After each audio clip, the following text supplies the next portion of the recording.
He's gonna shove it. Man! When it comes to TNA wrestling, there's a handful of names that you think of straight away. Call this the A tier. People like AJ Styles, Perk Angle, Sting and Slapnuts. But then there's a well-established B tier. These may not be the first wrestlers you associate with the company, but they will probably be in your thoughts. Usually they had some big moments, but ultimately weren't in the company enough to be classed as a TNA legend, or they might be borderline. And nobody represents that more than Jay Lethal. And he did wrestle a lot for TNA, competing in 182 televised matches. But at the time that he was wrestling in the company, he wasn't thought of as unmissable, just someone with some potential. And I'm kind of left thinking when it comes to Jay Lethal's career, is it wasted potential? Before we start, I recently did an interview with a guy called Dylan, whose details are on the screen right now. Check that out if you can. I'm not sure why you'd want to see an interview with the Hawk, and let's find out if imitation is the greatest form of flattery. Jay Lethal's career began in 2001 as a 17-year-old dork competing on the Jersey indie scene and in minor Ring of Honor matches. As his skills grew, he became a bigger part of ROH, often wrestling against Low-Ki and Samoa Joe, which is why it was appropriate at the end of 2005 for Jay Lethal to make his TNA debut against Samoa Joe at 20 years old. For the next year, he would continue splitting his time between ROH and TNA. In the Impact Zone, he was a jobber. He lost time and time again. Most of his TNA matches were against fellow ROH wrestlers, except that one time, when a wild Slapnuts appeared. Jeff Jarrett.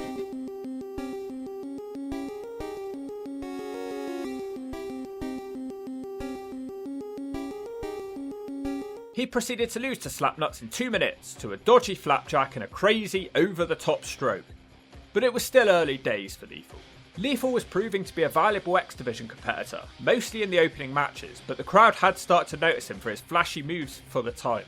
After a few months, he got his first big moment in TNA as he got his very first win. Not only that, but he qualified to represent TNA at the World X Cup. This was a gimmick that TNA ran with for a while, where a team representing the USA would battle other teams from other countries' promotions.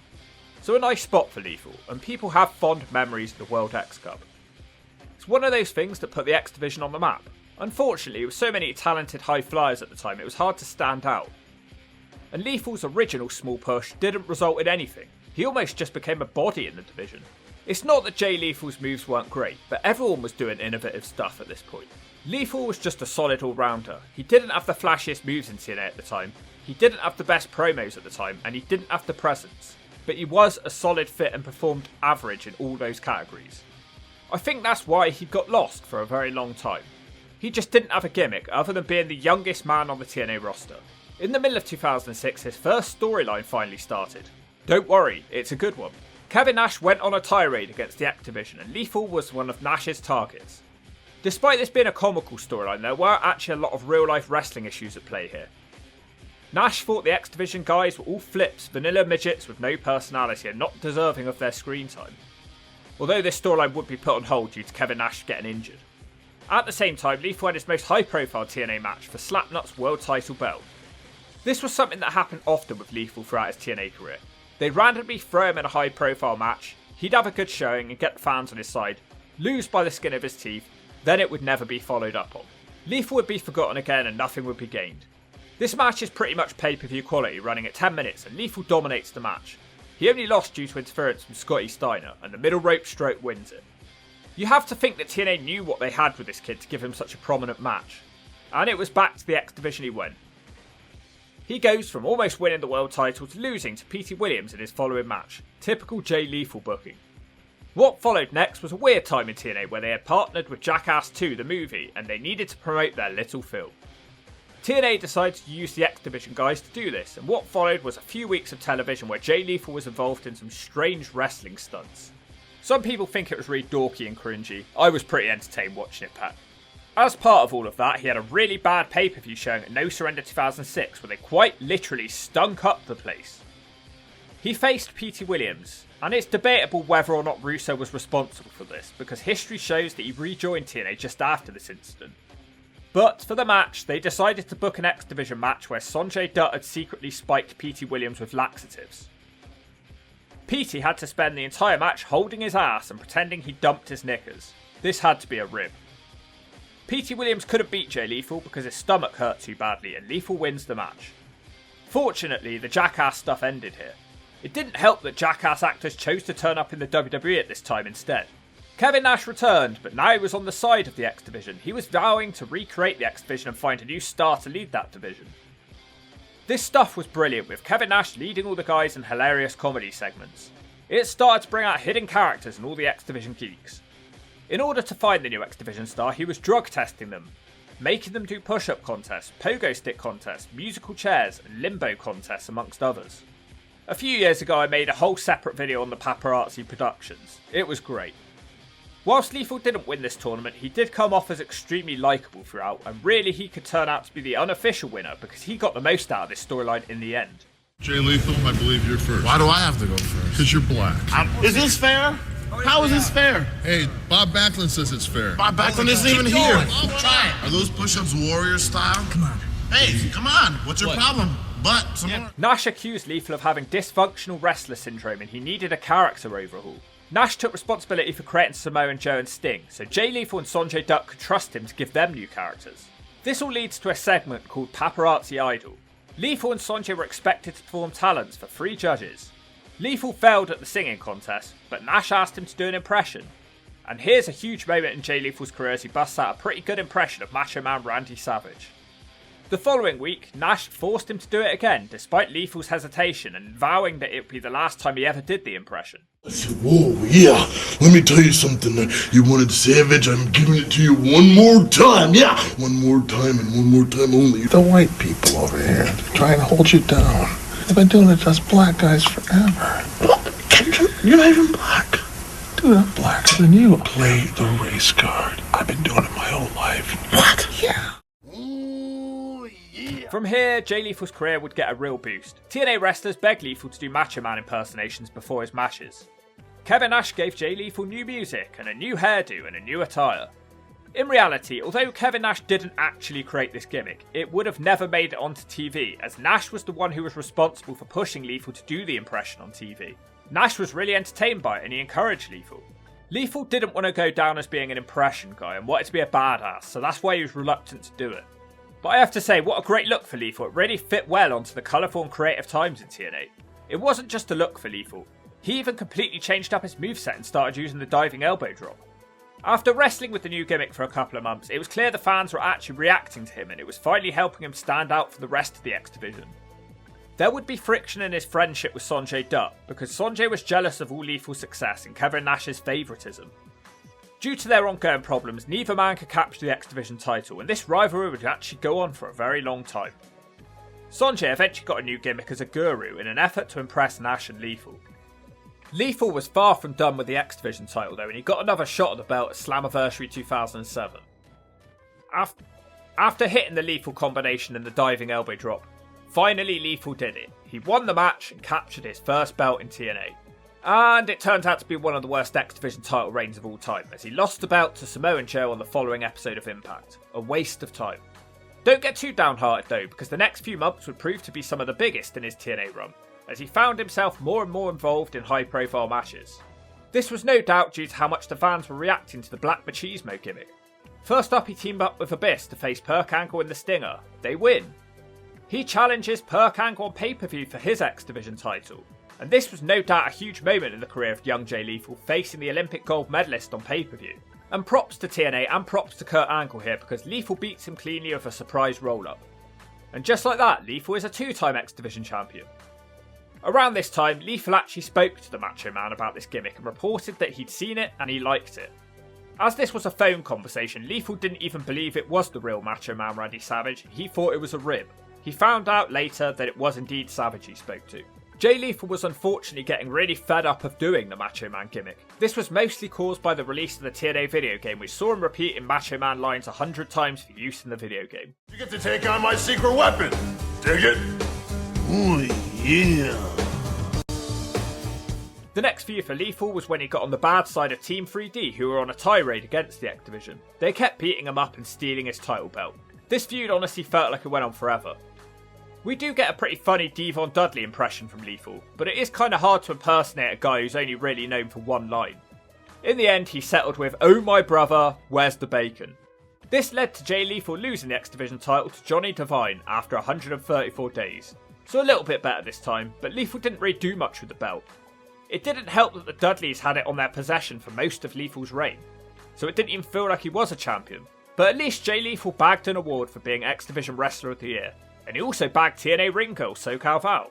Jay Lethal won the belt back on pay-per-view against All Odds 2008 20 days later, and this was a real star-making performance for Lethal where he battled most of the match in a handicap situation against the Dudleys and Johnny Devine. The Dudleys were now deemed too fat to fight in the X Division. Lethal's long-time friendship with the Guru became threatened again as both of them seemed to have a thing for SoCal Val. She had clearly friend-zoned the Guru, but it didn't stop him from trying. The Guru kept crashing dates between Lethal and SoCal Val. At a restaurant, it turned out that Lethal couldn't afford to feed her properly, and Sonjay Dutt was having to work in the restaurant as a second job. Way to go, TNA. Jay Lethal lost his title to Petey Williams after he cashed in a Feast or Fire briefcase, luckily no laxatives involved this time. This time Jay Lethal's title reign was only 65 days.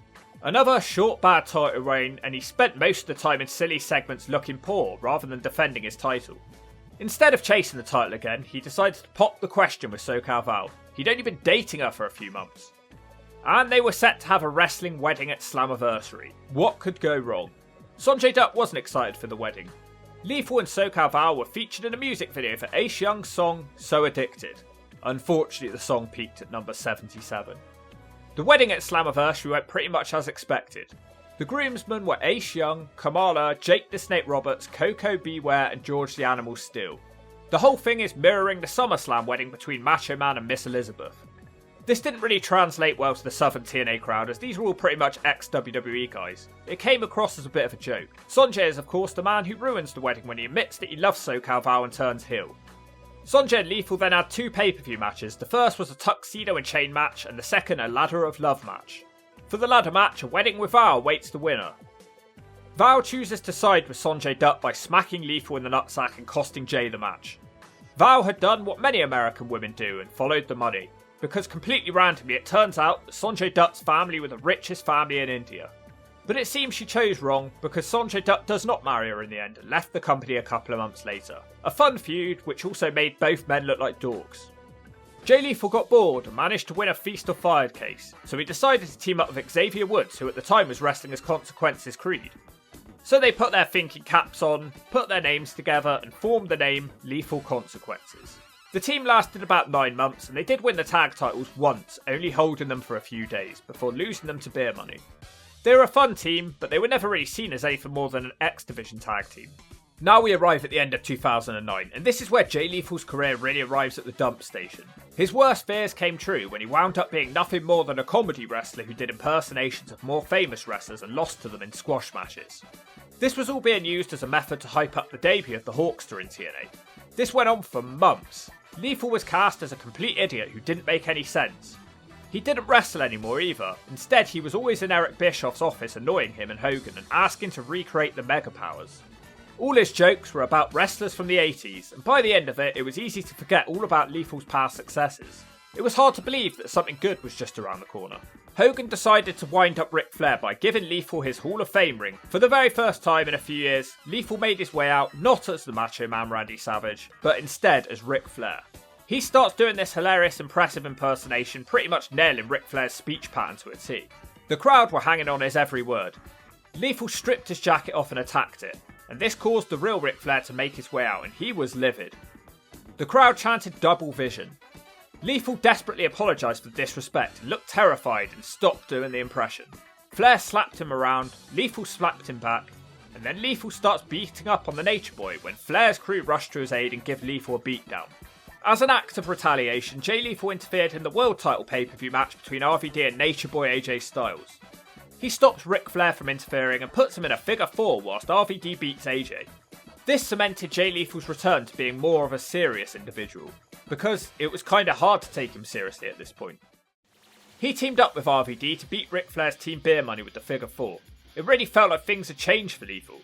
While Lethal was impersonating Ric Flair during his matches, it wasn't full Ric Flair mode, it was Flair mixed with Jay Lethal's personality as opposed to full Macho Man mode. It seemed to help him though because he got some pretty good wins around this time. For the second time, Lethal goes into full Ric Flair mode, but it's still not the one you're waiting for. The famous promo, the third Ric Flair impression, the career-making promo of Lethal's career. I'm shocked no one is discussing this in the comment section right now. Lethal goes into full Ric Flair mode as he makes fun of Ric Flair's Fortune faction. He says they look like the Four Horsemen were in the ring, took a dump and left them. It looks like the Horsemen were here, they took a dump in the ring, and they left that. It's the best out of all three impressions because it's more energetic, and this time Lethal isn't scared of Flair.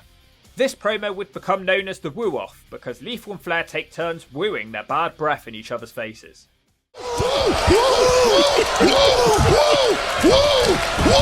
It's a long uninterrupted promo which doesn't really have down points. It's so full of energy and craziness, it felt like unscripted chaos. Jay Lethal finally gets endorsed by the Hawkster and he decides to make a pay-per-view match between Ric Flair and Lethal.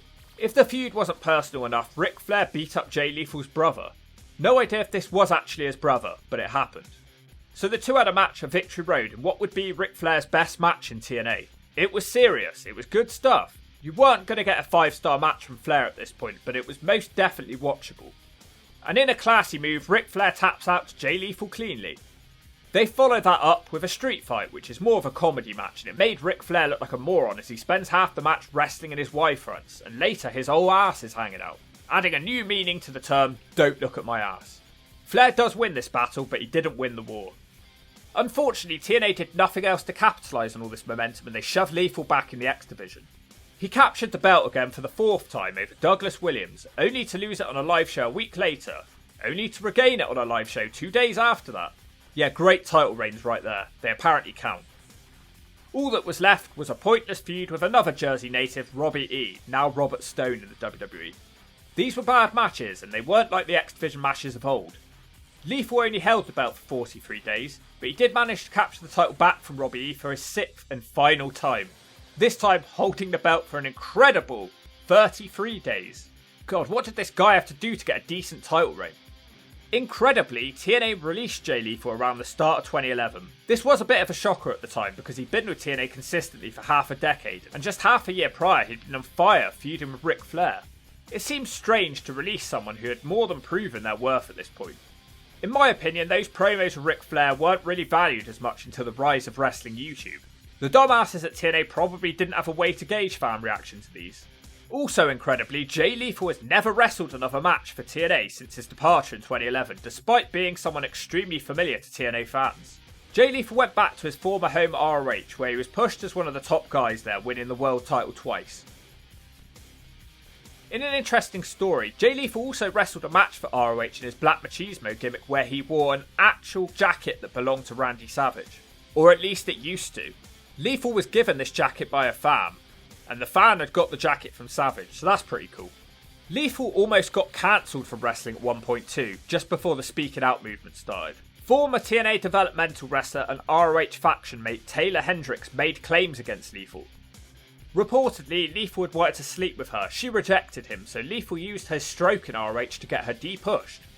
After a long investigation, no actual evidence was found to suggest that Lethal was guilty. It didn't help that Taylor Hendricks was someone who was known to cause trouble, and it made her word less credible. Ultimately, it all came down to he said, she said, and nothing could really validate her claims.